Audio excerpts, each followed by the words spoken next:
আসসালামু আলাইকুম প্রিয় নবম ও দশম শ্রেণীর শিক্ষার্থী বন্ধুগণ। এখন আমরা নবম ও দশম শ্রেণীর গণিত বইয়ের দ্বিতীয় অধ্যায় সেটের ২ নম্বর ক্লাসটি করব।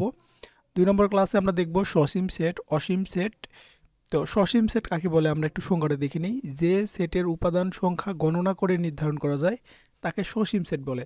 সসীম সেট, তাহলে আমরা যদি একটা সেট কল্পনা করি, এখানে আমরা a সমান যদি একটা সেট ধরি 1 2 3 4, তাহলে এই সেটটি কি হবে? সসীম সেট। কেন সসীম সেট হবে তার কারণটা আমরা একটু জেনে নিই। এই সেটের মধ্যে যে উপাদান সংখ্যা আছে সেগুলো আমরা গুণে শেষ করতে পারতেছি। একটা, দুইটা, তিনটা, চারটা উপাদান আছে এখানে, তাই না? তো যে সেটের উপাদানগুলো এরকম গণনা করা যায় বা সসীম, তাদের সসীম সেট বলে। তো এইখানে যদি আমরা দেখি ডি সমান এক্স ওয়াই জেড, এখানে তিনটা উপাদান আছে, এই জন্য এটা সসীম সেট। আবার এখানে ই সমান 3 6 9 ডট ডট দিয়ে 60, তার মানে এর শেষ পদ কিন্তু আছে, প্রথম পদও আছে, শেষ পদও আছে, এই জন্য এটা সসীম। যদি শেষ পদ না থাকতো তাহলে এটা সসীম হতো না। এখন আমরা অসীম সেট দেখি। যে সেটের উপাদান সংখ্যা গণনা করে শেষ করা যায় না তাকে অসীম সেট বলে। যেমন আমরা যদি একটা উদাহরণ দেখি, এই যে এন, এন হচ্ছে স্বাভাবিক সংখ্যার সেট। এখানে 1 2 3 4 5, তারপর কি দিলাম? Dot dot. এখন তোমরা দেখো যে এই সেটের প্রথম পদ হচ্ছে 1, এখানে শেষ পদ কত বলো দেখি, শেষ পদ কত? এটা বলা সম্ভব না, কারণ আমরা কেউ জানি না এই সেটের শেষ পদ কত। তো এরকম যে সকল সেটের শেষ পদ আমরা জানি না, সেই সকল সেটকে আমরা কি বলি? অসীম সেট। এখানে দেখো অসীম সেটের মধ্যে কি বাস্তব সংখ্যার সেট, মূলদ সংখ্যার সেট, এগুলো মূলত হচ্ছে অসীম সেট। তো এইখানে তারপরে আমরা কিছু কাজ দেয়া আছে। তো দেখো আমরা কি বলছি এখানে, সসীম সেট অসীম সেট নির্ণয় করো। ক নাম্বার সেটটা হচ্ছে সসীম, তারপরে খ নাম্বারটা হচ্ছে সসীম, তারপরে গ নাম্বারটা হচ্ছে অসীম। কেন অসীম তোমাদের বলি। দেখো, ক নাম্বার সেটের শেষ পদ আমরা কি নির্ণয় করতে পারতেছি, খ নাম্বার সেটের শেষ পদ আমরা নির্ণয় করতে পারতেছি, এই জন্য এই দুটা সেট সসীম। কিন্তু গ নাম্বার সেটে দেখো এর শেষ পদ নেই, আমরা শেষ পদ নির্ণয় করতে পারতেছি না, এই জন্য এটা অসীম। তারপরে ঘ নাম্বার সেট হচ্ছে সসীম। তারপরে হচ্ছে এখানে কি বলছে যে ইও নাম্বার সেটটা হচ্ছে অসীম। তারপরে হচ্ছে চ নাম্বার সেট হচ্ছে অসীম। তারপরে এখন আমরা পড়ব ফাঁকা সেট। তো চিন্তা করা যাক যে এ সেট সমান যদি এরকম থাকে, কোনো উপাদান না থাকে কোনো একটা সেটের, তখন সেখানে আমাদের একটা ফাঁকা সেট ধরে নিতে হয়। ফাঁকা সেটের চিহ্ন হচ্ছে এরকম, অথবা এরকম দিয়ে মাঝখানে কেটে দিলেও ফাঁকা সেট হয়। তাহলে দেখো যে সেটের কোনো উপাদান নেই তাকে ফাঁকা সেট বলে। ফাঁকা সেটকে এই চিহ্ন দ্বারা প্রকাশ করা হয়। তারপরে ভেন চিত্র। জন ভেন 1834 থেকে 1923 সেটের কার্যবিধি চিত্রের সাহায্যে প্রকাশ করেন। তো তার নাম অনুসারে কি করা হয়? ভেন চিত্র। তারপর আমরা পড়ব উপসেট। উপসেটকে আমরা কি দ্বারা প্রকাশ করি? পি দ্বারা। তো এখন উপসেট জিনিসটা কি আমরা একটু দেখে নিই। যে এ সমান এ বি একটি সেট, সেই সেটের উপাদান হচ্ছে এ কমা বি, এ বি, সেটগুলো গঠন করা যায়। আবার উপাদান না দিয়ে ফাঁকা সেট গঠন করা যায়। এখন গঠিত এ কমা বি, এ বি এবং ফাঁকা প্রত্যেকটি এ সেটের উপসেট। এবং উপসেটের চিহ্ন হচ্ছে, দেখো এটা হচ্ছে উপসেটের চিহ্ন। তো তারপরে যদি বি সেট এ সেট উপসেট হয়ে গেলে, তো আচ্ছা ঠিক আছে, তোমাদের একটা আমি উদাহরণ দেখাই। এইখানে হচ্ছে এ সেট সমান দেয়া আছে কি 2 3 4, এটা একটা সেট দেয়া আছে। এখন এ সেটের উপসেট কয়টা হবে সেটা নির্ভর করবে 2 টু দি পাওয়ার n এর উপর। তাহলে এখানে a এর উপাদান কয়টা? একটা, দুইটা, তিনটা, তাহলে 2n এর মান কত হবে? 3, তাহলে 8। তাহলে এ সেটের উপাদান সংখ্যা হবে কয়টি? 8টি। এ সেটের উপসেট হবে 8টি। কি কি উপসেট হতে পারে? প্রথমে হতে পারে 2, তারপর হতে পারে 3, তারপরে হতে পারে 4, তারপর হতে পারে 2 2 3, তারপর হতে পারে 2 4, তারপরে হতে পারে হচ্ছে 3 4, তারপরে হতে পারে 2 3 4, তারপরে একটা কি? ফাঁকা সেট। তাহলে কয়টা হইলো? একটা, দুইটা, তিনটা, চারটা, পাঁচটা, ছয়টা, সাতটা, আটটা। তাহলে এই সেটের উপসেট হইলো কয়? 8টা। এখন উপসেটের সংখ্যা কয়টা হবে সেটা নির্ণয় করার সূত্র হচ্ছে 2 টু দি পাওয়ার n। এটা হচ্ছে উপসেট। এখন উপসেট দুই প্রকার, একটা উপসেট আর একটা হচ্ছে প্রকৃত উপসেট। তো নিচে মনে হয় তোমাদের প্রকৃত উপসেট দেয়া আছে। আচ্ছা, প্রকৃত উপসেটের একটা ধারণা দেয়া আছে, সেটা তখন বলবো। এখন এটা আমরা নির্ণয় করলাম। এখন দেখতে পাচ্ছি যে আমি যদি লিখি যে বি সমান কত, এখানে এ সমান, এখন এখানে যদি আমি লিখি যে বি সমান 2, এই যে এই 2টা এখানে শুধুমাত্র বি সমান 2, তাহলে এ সেটের উপসেট হচ্ছে বি। বুঝতে পারছো? কারণ বি 2টা কি এ সেটের মধ্য থেকে আমরা নিয়েছি, তাই না? তাহলে এটাকে আমরা কিভাবে প্রকাশ করব? এটা প্রকাশ করব বি সাবসেট এ, অর্থাৎ বি হচ্ছে এ সেটের উপসেট। এখন প্রকৃত উপসেট নির্ণয় করার সূত্র হচ্ছে, আমি সূত্রটা যদি এখানে লিখি 2n - 1, মানে 2n হচ্ছে উপসেট নির্ণয় সূত্র। সেখান থেকে যদি আমি 1 বিয়োগ করি তাহলে আমরা কি পাবো? প্রকৃত উপসেট কয়টা আছে সেটা পাবো। দেখো, কোনো সেট থেকে গঠিত উপসেটের মধ্যে যে উপসেটগুলোর উপাদান সংখ্যা প্রদত্ত সেটের উপাদান সংখ্যা অপেক্ষা কম তাদেরকে প্রকৃত উপসেট বলে। তো এগুলো অত ইম্পর্টেন্ট কিছু না। উপসেটের যে হচ্ছে চিহ্ন সেটা হচ্ছে এরকম, মাঝখানে সমানটা থাকবে না। তো এখানে আমরা একটা উদাহরণ দেখে নিই। উদাহরণটা হচ্ছে p সমান xyz এর উপসেটগুলো লেখো এবং সেগুলো থেকে প্রকৃত উপসেট বাছাই করো। তো আমরা প্রথমে কি করব? এখান থেকে উপসেটগুলো লিখব। তো উপসেট কয়টা হবে সেটা নির্ণয় করার জন্য 2n, এখানে উপাদান কয়টা আছে? 3টা, তাহলে 2n এর মান হচ্ছে 3, 8টা। তাহলে এখানে p সেটের উপসেট হবে কয়টা? 8টা। তাহলে p সেটের উপসেট সমূহ কি হবে? আমি যদি উপসেটগুলো এখানে লিখি, একটা হবে x, তারপরে y, তারপর z। প্রথমে একটা করে লিখলাম, তারপর দুইটা করে লিখব, x y, তারপরে x z, তারপরে হচ্ছে y z, তারপরে 3টা 6টা হয়েছে, তারপরে হবে x y z, তারপর একটা হচ্ছে ফাঁকা সেট। এই হচ্ছে 8টা উপসেট। তো এখন এই 8টা উপসেটের মধ্যে যদি আমি প্রকৃত উপসেট নির্ণয় করতে চাই, দেখো আমাদের মূল যে সেট ছিল সেটা ছিল এক্স ওয়াই জেড। এই উপসেট থেকে যদি আমি এক্স ওয়াই জেড বাদ দেই তাহলে বাকি থাকে 7টা। এই 7টাই মূলত হচ্ছে প্রকৃত উপসেট। মানে মূলত সেট যেটা ছিল সেটাও একটা উপসেট, সেট নিজেও একটা উপসেট। তো এই সেট নিজে যে উপসেট সেটা বাদ দিলে বাকি যে সেটগুলো থাকে সেটা মূলত হচ্ছে তার প্রকৃত উপসেট। এই যে প্রকৃত উপসেট সংখ্যা নির্ণয় করার সূত্র হচ্ছে 2n - 1। এখন সেটের সমতা কিভাবে নির্ণয় করা হয় সেটা তোমাদের জানতে হবে। দেখো, দুটি সেটের উপাদান একই হলে সেই সেট দুটিকে সমান বলা হয়। যেমন এখানে কি আছে? a সমান 357 এবং একটা আছে 5337, দুইটি সেট সমান। এখন কেন সমান একটু আমরা দেখে নিই। যদি আমরা এখানে a সমান লিখি, এখানে 357, ওকে, আর একটা b সেট সমান এখানে 5337। এখন উপাদান সমান, এখানে 3 আছে, 5 আছে, 7 আছে, এখানে কি আছে? দুইটা 3 আছে, তাহলে সেখান থেকে আমি একটা, যেহেতু আম একই জিনিস এই জন্য একটা নিতে পারি 5 7। তাহলে আমরা যদি দেখি এইখানে এ সেটে 3 আছে, এই সেটেও 3 আছে, এই সেটে 5 আছে, এখানেও 5 আছে, এইখানেও 7 আছে, এইখানেও 7 আছে। তার মানে এই উপাদান সংখ্যা এ সেটের উপাদান সংখ্যা আর বি সেটের উপাদান সংখ্যা সমান। এই জন্য আমরা কি বলবো? যে এ সেট আর বি সেট কি সমান। দেখো, এ সেট সমান বি সেট। লক্ষ্য করি, এ সমান বি হয় তাহলে কেবল এ সেট বি সেটের উপসেট হবে। তাহলে একটা সেট আরেকটা সেটের সমান হলে কি হবে? এ সাবসেট বি হবে এবং বি সাবসেট এ হবে। অর্থাৎ এ সেটটা বি সেটের উপাদান, বি সেটটা এ সেটের উপাদান বা হচ্ছে উপসেট হবে, সরি উপাদান না উপসেট। তাহলে দুইটা একে অপরের উপসেট।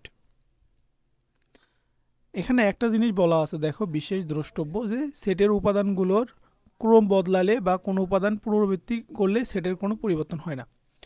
এখন সেটের অন্তরকে বলা হয় বিয়োগ। আমরা দুইভাবে লিখতে পারি, এই যে একটা বিয়োগ চিহ্ন অথবা এইভাবে। অর্থাৎ এইভাবে আমরা বিয়োগ লিখতে পারি বা আমরা এইভাবে মাইনাস দিতে পারি অথবা আমরা a - b দিতে পারি। আমরা যে কোনো চিহ্নটা ইউজ করতে পারি। সেটের বিয়োগ কিভাবে করে? আমরা একটা অঙ্ক করি, এই এই 1 নম্বর অঙ্ক যেটা আছে এটাই করি। এখানে কি দেওয়া আছে? যে a সমান a - b দিলাম, সমান এর মান কি দেওয়া আছে? 1 2 3 4 5, তারপর মাইনাস দিলাম, বির মান আছে 3 5। তো এখন আমরা কি করব? এই 3 কেটে দিলাম, এই 5 কেটে দিলাম, তাহলে অবশিষ্ট থাকে কি? 1 2 4। তাহলে a - b এর মান কি? 1 2 4। দেখো, এই উদাহরণগুলো দেখে নেব, একই অঙ্ক। এরপর দেখবো আমরা সার্বিক সেট বা ইউনিভার্সাল সেট। ইউ এর মতো যে চিহ্নটা থাকে এটা দ্বারা প্রকাশ করা হয়। সার্বিক সেট মূলত যদি দুইটা সেটের মধ্যে আমরা তুলনা করি তাহলে যেটা কমন যাবে সেটাও নিতে হবে এবং যেটা কমন যাবে না সেটাও নিতে হবে। যেমন এ ইউনিয়ন বি, তাহলে এ ইউনিয়ন বি এটাকে বলা হয় ইউনিয়ন।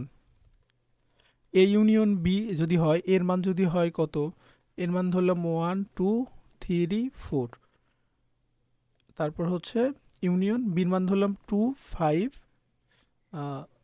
2 3 5 7, এরকম যদি থাকে তাহলে আমরা প্রথমে কি দেখবো, যেগুলো কমন যাবে সেগুলো নিব, যেগুলো কমন যাবে না সেগুলো নিব। তাহলে 1 2 3, এখানে 2 আছে দুইটা, 3 আছে দুইটা, তাহলে একটা করেই নিব। 4, তারপর 5 7। মনে রাখতে হবে যেটুকু কমন যাবে সেটুকু নিতে হবে, কমনের বাইরেগুলোও নিতে হবে। তাহলে 1 কমন যায় না, 1 নিব। 2 2, দুইটা 2 থেকে একটা 2 নিব। এখানে 3, এখানে 3, দুইটা 3 থেকে একটা 3 নিব। 4 নিলাম এখানে, তারপর 5 7 নিলাম এখানে। এটাই মূলত হচ্ছে সার্বিক সেট। এখন পূরক সেট জিনিসটা কি? পূরক সেট বলতে ইউনিভার্সাল সেট বা সার্বিক সেট থেকে কোনো একটা সেট বাদ দিলে যেটা পাবো সেটাকেই বলা হয় পূরক সেট। এখানে এ অফ সি, সি মানে হচ্ছে কমপ্লিমেন্ট অফ এ, সিতে এটার মানে হচ্ছে কমপ্লিমেন্ট, PLEMENT, কমপ্লিমেন্ট অফ এ, অর্থাৎ এ সেটের পূরক সেট, এ সেটের পূরক সেট। তাহলে আমরা কি বুঝলাম, এ সি সমান কি কমপ্লিমেন্ট অফ এ। তাহলে কমপ্লিমেন্ট অফ এ কীভাবে নির্ণয় করব, এই সার্বিক সেট থেকে এ সেট বাদ দিব। তাহলে সার্বিক সেট থেকে এ সেট বাদ দিলে যে মানটা পাবে সেটা হবে এ অফ সি। তাহলে দেখো এটাকে ইউ মাইনাস এ করা যায়, অথবা ইউ এই চিহ্ন দিয়ে এ করা যায়। তো আমরা একটা অঙ্ক দেখে নিই। এইখানে দেখো আমরা যদি এখানে আমাদের এ অফ সি বের করতে বলছে, এ অফ সি বা কমপ্লিমেন্ট অফ এ বের করতে বলছে, কমপ্লিমেন্ট অফ এ যখন নির্ণয় করব, ইউ মাইনাস কি করব, এ করব। তাহলে ইউ এর মান কত, 1 2, এটা হচ্ছে ইউ এর মান, 3 4 5 6 7, সেটার থেকে মাইনাস কি করব, এর মান কত আমাদের 2 4 6 7। তাহলে 2 2 কেটে দিলাম, 4 4 কেটে দিলাম, 6 6 7 7, অবশিষ্ট থাকে কি 1 3 5। তাহলে অবশিষ্ট থাকে কত 1 3 5। তাহলে এটা হচ্ছে কমপ্লিমেন্ট অফ এর মান, এই তো কমপ্লিমেন্ট অফ এ। তারপরে সংযোগ সেট, এ তো দেখলাম আমরা একটু আগেই। তারপরে হচ্ছে সেট সেট। তো সেট সেটের চিহ্ন হচ্ছে এরকম, এটাকে বলা হয় ক্যাপ বা ইন্টারসেকশন। দুইটা জিনিস বলতে পারি, একটা বলতে পারি ক্যাপ আর একটা বলতে পারি ইন্টারসেকশন। তো এই ইন্টারসেকশনের মানে হচ্ছে শুধু কমনগুলো নিতে হবে। তাহলে দুইটা সেটের মধ্যে যে উপাদানগুলো বা এলিমেন্টগুলো কমন শুধু সেগুলো নিতে হবে। যেমন আমরা যদি একটা উদাহরণ দেখি, আচ্ছা আমি নিজে একটা করে দেখাচ্ছি। যেমন এ ইন্টারসেকশন বি সমান, এখন এ সেটের মান যদি হয় 2 3 4 5, ইন্টারসেকশন আর এখানে আছে 1 2 3 4। তাহলে এখন আমরা দেখতে পাচ্ছি প্রথম সেটে 2 আছে, এখানেও 2 আছে, 2 নিব। তারপর প্রথম সেটে 3 আছে, এখানেও 3 আছে, 3 নিব। এখানে 4 আছে, এখানেও 4 আছে, 4 নিব। এখানে 5 আছে কিন্তু এখানে কোথাও 5 নেই, এখানে আবার 1 আছে, এখানে 1 নেই। তাহলে এই সেটের মান কি হবে, 2 3 4। কেন হবে, শুধুমাত্র দুই সেটের মধ্যে বা উভয় সেটের মধ্যে কমন যেগুলো সেগুলো নিব। তো আশা করি সেট সেট তোমরা বুঝতে পেরেছো। নিঃসেট সেট, যদি কোনো সেটের মধ্যে যদি কমন না থাকে, দুইটি সেটের যদি কোনো উপাদান কমন না থাকে তাহলে যে সেটটা পাবো সেটা হচ্ছে নিঃসেট সেট বা ফাঁকা সেটও বলা হয়, শক্তি সেট বা পাওয়ার সেট। এখন শক্তি সেটের ব্যাপারে একটু আমার ধারণা নেই। যদি এম এন একটি সেট, এ সেটের উপসেট হচ্ছে, এখন এই এ সেটের উপসেট কী হবে, উপসেটটা আমরা নির্ণয় করলাম এখানে, এখানে উপসেটগুলোকে এ সেটের শক্তি সেট বলা হয়। তাহলে শক্তি সেট নির্ণয় পি দ্বারা প্রকাশ করা হয়। আমরা উপসেট আর শক্তি সেট একই জিনিস। ক্রোমোজোর, ক্রোমোজোর বলতে কি বোঝায়, আমরা যদি এ কমা বি এটা একটা ক্রোমোজোর, আবার হচ্ছে বি কমা সি এটা একটা ক্রোমোজোর, আবার সি কমা ডি, এগুলো প্রত্যেকটা একটা করে ক্রোমোজোর। এখন ক্রোমোজোরের মান কিভাবে নির্ণয় করতে হয় সেটা আমরা একটু দেখব। যেমন এই অঙ্কটা যদি থাকে, এখানে কি আছে, 2x প্লাস ওয়াই কমা 3 সমান 6 কমা এক্স মাইনাস ওয়াই। তার মানে এইখানে হচ্ছে যদি আমি এটাকে ধরে নিই এ প্লাস বি সি সমান ডি, আরেকটা হচ্ছে ই প্লাস এফ, তাই না? এটা ধরে নিলাম। তাহলে এ প্লাস বি সমান কী হবে, ডি হবে, আর সি সমান ই প্লাস এফ হবে। অর্থাৎ এইটাকে প্রথম পদ, এটাকে 2 নম্বর পদ, আবার এটাকে প্রথম পদ, এটাকে 2 নম্বর পদ। প্রথম পদের সাথে প্রথম পদের সম্পর্ক, দ্বিতীয় পদের সাথে দ্বিতীয় পদের সম্পর্ক। তাহলে আমরা শর্তানুসারে কি পাবো? 2x প্লাস ওয়াই সমান 6 হবে আমাদের। আর একটা কি হবে? x মাইনাস ওয়াই সমান 3। তাহলে 2 প্লাস x এর সাথে কার সম্পর্ক? 6 এর। আর 3 এর সাথে কার সম্পর্ক? x minus Y. তাহলে এখান থেকে আমরা কি মান পাবো? 2x সমান কি পাবো? 6 মাইনাস ওয়াই। আবার x সমান 6 মাইনাস ওয়াই ভাগ 2। আর এখান থেকে আমরা যদি x এর মানটা বের করে নিই তাহলে 9 প্লাস ওয়াই, তাই না? এটা 9 এর 3, তাই না? 3 পেলাম, ওকে। তাহলে এখন এই x এর মানটা আমরা এখানে যদি বসাই দিই তাহলে কি হবে? এক পাশে আসবে 3 প্লাস ওয়াই সমান 6 মাইনাস ওয়াই ভাগ 2। এই 2 দ্বারা আড়াআড়ি গুণ করলে 6 প্লাস 2y 6 মাইনাস ওয়াই। তাহলে এই 6 এই পাশে আনলে কি হবে দেখো? তাহলে 2y প্লাস ওয়াই 6 মাইনাস 6 0 হবে। তাহলে ওয়াই এর মান কি হয়ে যাচ্ছে? 0। এখন আমরা একটু দেখি ওয়াই এর মান 0। হ্যাঁ, ওয়াই এর মান 0। এখন এই ওয়াই এর মানটা আমরা যদি এই সমীকরণে বসাই তাহলে x ইকুয়াল টু 3 প্লাস 0 সমান 3। তাহলে আমরা কি লিখতে পারবো এখানে? যে হচ্ছে এইখানে লিখি আমি। তাহলে x কমা ওয়াই ক্রমজোড় যেহেতু, তাহলে x এর মান কত এখানে? 3 আর ওয়াই এর কমা 0। তাহলে এটা হচ্ছে আমাদের অ্যান্সার। এই তো x এর মান হচ্ছে 3 প্লাস 0। কার্তেশীয় গুণজ। কার্তেশীয় গুণজ বলতে একটা সেটকে আমরা যখন গুণ করব, তাই না? দেখো এখানে কার্তেশীয় গুণজের ব্যাপারে অনেক কথা বলছে। সো আমরা একটা অঙ্ক করি, অঙ্কর মাধ্যমে আমরা দেখব যে কিভাবে গুণ করা হয়। তো এখানে দেখো যে পি সমান দেয়া আছে, পি সেট সমান 1 2 3, কিউ সেট সমান 3 4 এবং আর সেট সমান একটা দেওয়া আছে পি ইন্টারসেকশন কিউ। তাহলে পি গুণ আর, পি গুণ আর এর মানটা আমাদের নির্ণয় করতে হবে এবং আর গুণ কিউ এর মান নির্ণয় করতে হবে। তো আমরা এখানে পির মান আমরা দেখি, পি সেট সমান 1 2 3 আর আর সেট সমান কত? আমরা আর সেটের মানটা এখান থেকে দেখে নিই 3। এখন কি করতে হবে? আমাদের প্রশ্নে চাইছে পি কার্তেশীয় গুণজ আর, তাই না? তাহলে পির মানটাকে লিখে নেব 1 2 3 গুণ আর এর মানটা লিখে নেব 3।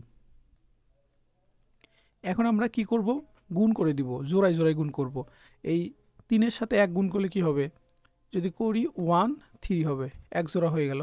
তারপর 3 আর 2, তাহলে 2 3, তারপরে কি 3 3, তার মানে জোড়ায় জোড়ায় হবে, তাই না? কিভাবে গুণটা করলাম? এই 3 এর সঙ্গে 1 গুণ করলাম, বা আমরা গুণ বলতে পারি বা নিতে পারি জোড়ায় জোড়ায়। এই 1 3 হইল, তারপর 2 3, তারপর 3 3। এবং কার্তেশীয় গুণজের ক্ষেত্রে প্রথমে কি দিতে হবে? প্রত্যেকটাতে ফার্স্ট ব্র্যাকেট দিতে হবে এবং শেষে একটা সেকেন্ড ব্র্যাকেট দিতে হবে। আমরা আরেকটা করি, আরেকটা মান করলে হয়তো তোমরা বুঝতে পারবে ইজিলি। আমরা আর গুণ কিউ করব, আর গুণ কিউ। তো এখানে আর এর মান কত? আর এর মান হচ্ছে 3 আর কিউ এর মান হচ্ছে 3 4। তাহলে প্রথমে এই 3 3 নিব, দুই পাশে 3 3 নিলাম, তারপর 3 4। তারপর কিছু কাজ আছে, বাকি বিষয়গুলা এগুলা সৃজনশীল। তো আমরা নেক্সট ক্লাস থেকে আমরা 2.1 এর যে অনুশীলনী কাজগুলো আছে সেই অনুশীলনী কাজগুলো করব।